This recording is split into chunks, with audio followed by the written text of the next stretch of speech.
Bonjour sur French Minute, je vais vous parler de l'imparfait et de ses valeurs.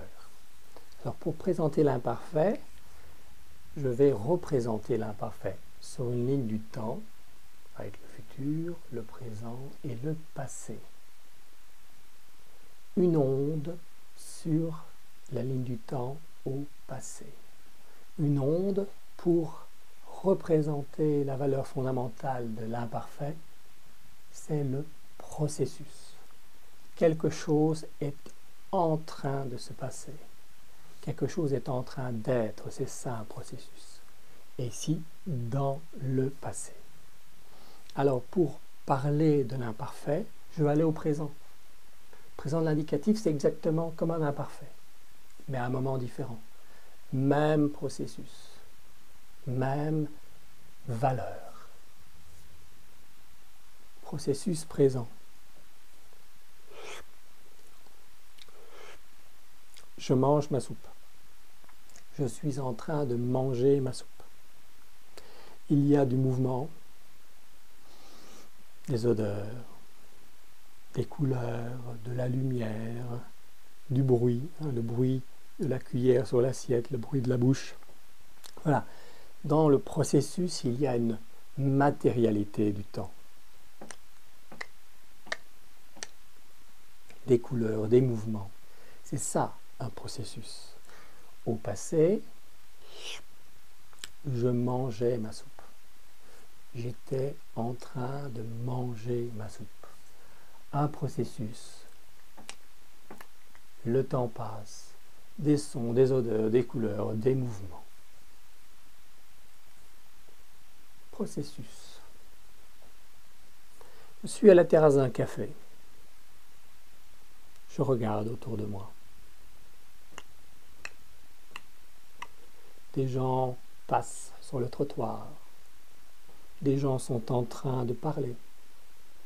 Des gens commandent. Des gens sont en train de boire. Le temps passe et cela me donne l'occasion de faire la description de mon environnement.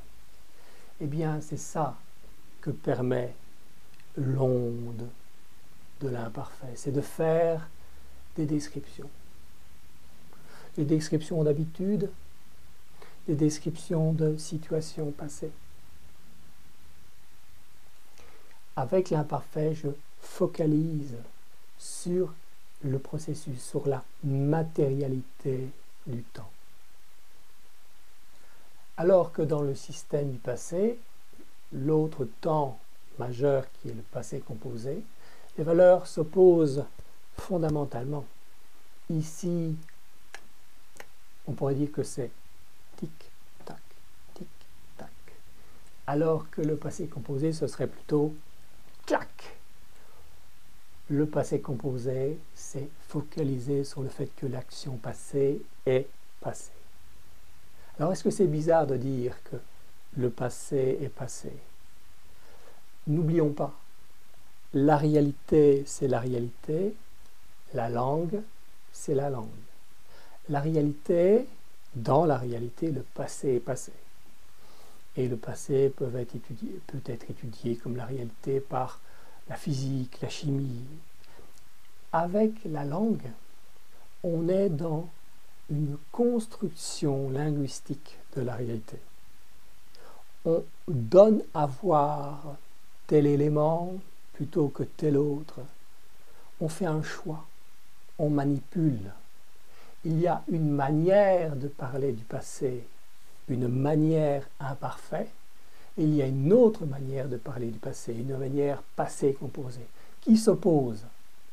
Matérialité du processus contre c'est fini. L'action passée est passée. Alors revenons à notre description. Description d'habitude passée, description d'une situation passée.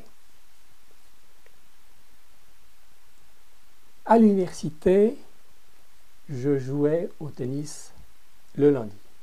À l'université, j'avais l'habitude de jouer au tennis le lundi. Quand j'étais à l'université, description d'une situation passée. Je jouais au tennis le lundi. Alors, description un peu vague à l'imparfait. Pourquoi? Parce que à l'université, quand j'étais à l'université, est-ce que c'est du premier jour au dernier jour? Non. C'est pendant ma période universitaire. On ne communique pas sur le début ou sur la fin. Idem pour l'habitude. C'est un peu vague. On ne donne pas à voir un certain nombre de matchs de tennis. Non. On dit, bon, il y a eu une répétition d'actions, de matchs, et bon, c'est une habitude. On pourrait tout à fait présenter la réalité d'une autre manière, avec la manière passée composée, et dire, à l'université, j'ai joué 300 fois au tennis. Voilà, une fois, deux fois, trois fois, une succession de matchs avec la communication sur un nombre de matchs. Des matchs qui se sont succédés. C'est une autre manière de parler du passé. Une manière qui est très différente, clac, du tic-tac de notre imparfait. Alors j'ai indiqué nostalgie. Pourquoi? Parce que l'imparfait permet de plonger dans la rivière de la nostalgie. Des camarades d'université, justement, qui se sont donné rendez-vous dans un restaurant 10 ans après la fin de leurs études. Alors, au début, ils vont sans doute se poser des questions du genre « tu es marié ? Qu'est-ce que tu fais dans la vie ?» Mais sans doute très vite, ces bons camarades vont plonger dans la nostalgie et parler pendant 10 minutes, 1 heure, 2 heures, toute une soirée de ce qu'ils avaient l'habitude de faire. Ils vont parler pendant 1 heure, 2 heures, peut-être exclusivement à l'imparfait. Tu te rappelles? Qu'est-ce qu'on s'amusait? Qu'est-ce qu'on buvait? On faisait ce que l'on voulait quand on voulait. C'était le bon temps. Voilà, la nostalgie permet, grâce à la valeur de l'imparfait, d'illustrer l'utilisation répétée d'imparfait pour dire ce qu'on avait l'habitude de faire. Alors, description d'une situation passée. Ici, on est dans un autre cadre. J'ai mis une autre ligne du temps, futur, présent, passé. Parce qu'on va raconter une histoire et on va organiser, c'est un peu littéraire, on va organiser la relation entre des actions, entre un imparfait et des passés composés.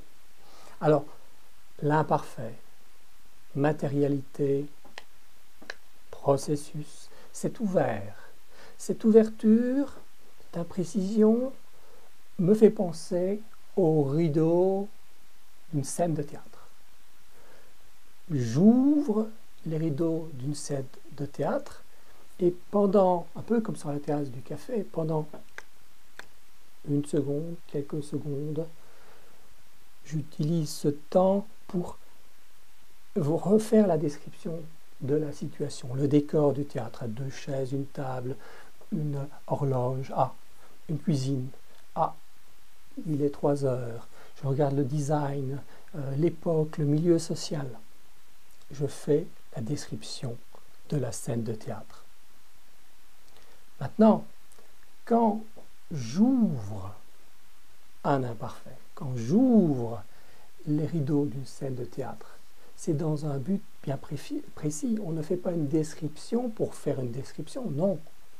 On fait une description d'un contexte pour accueillir des acteurs sur scène, pour accueillir de l'action, pour accueillir des passés composés.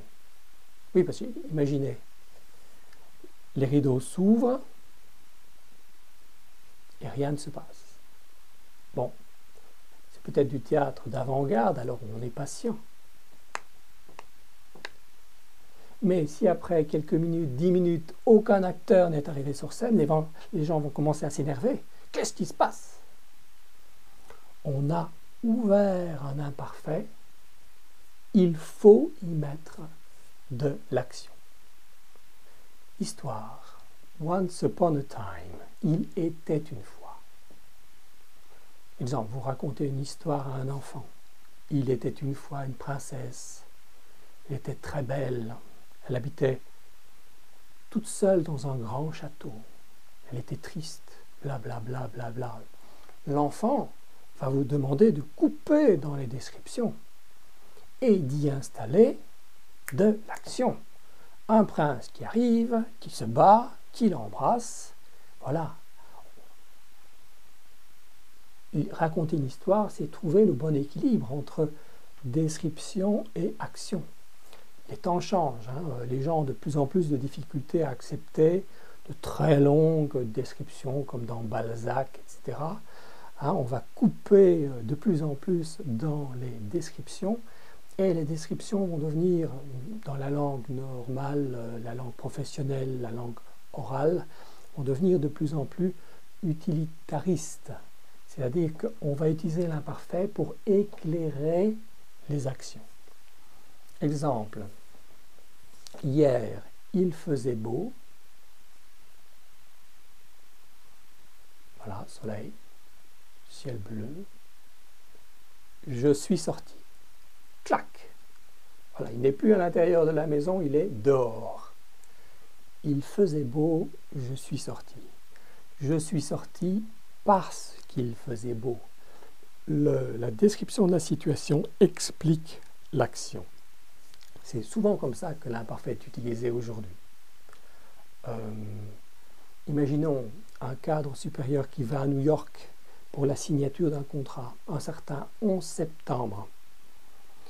Le contrat n'est pas signé, il rentre à Paris et doit expliquer à son directeur, à son patron, pourquoi le contrat n'a pas été signé. Eh bien, j'étais dans les locaux de nos partenaires, j'étais dans la salle de réunion et au même moment, les avions frappaient les Twin Towers du World Trade Center. Au même moment, les tours brûlaient et nos partenaires américains ont décidé d'annuler la signature. Voilà. Voilà pourquoi je reviens de New York sans que le contrat ait été signé. Le contexte dramatique explique les actions qui se passent ou qui ne se passent pas. Bon, voilà, l'imparfait, processus, permet de faire des descriptions d'une habitude passée, description d'une situation passée, possibilité de parler pendant des heures de manière nostalgique à l'imparfait, ou alors quelque chose de plus littéraire, on ouvre un imparfait pour installer des actions qui vont se succéder dans un certain contexte. Voilà, je vous laisse regarder le tableau en fin de vidéo.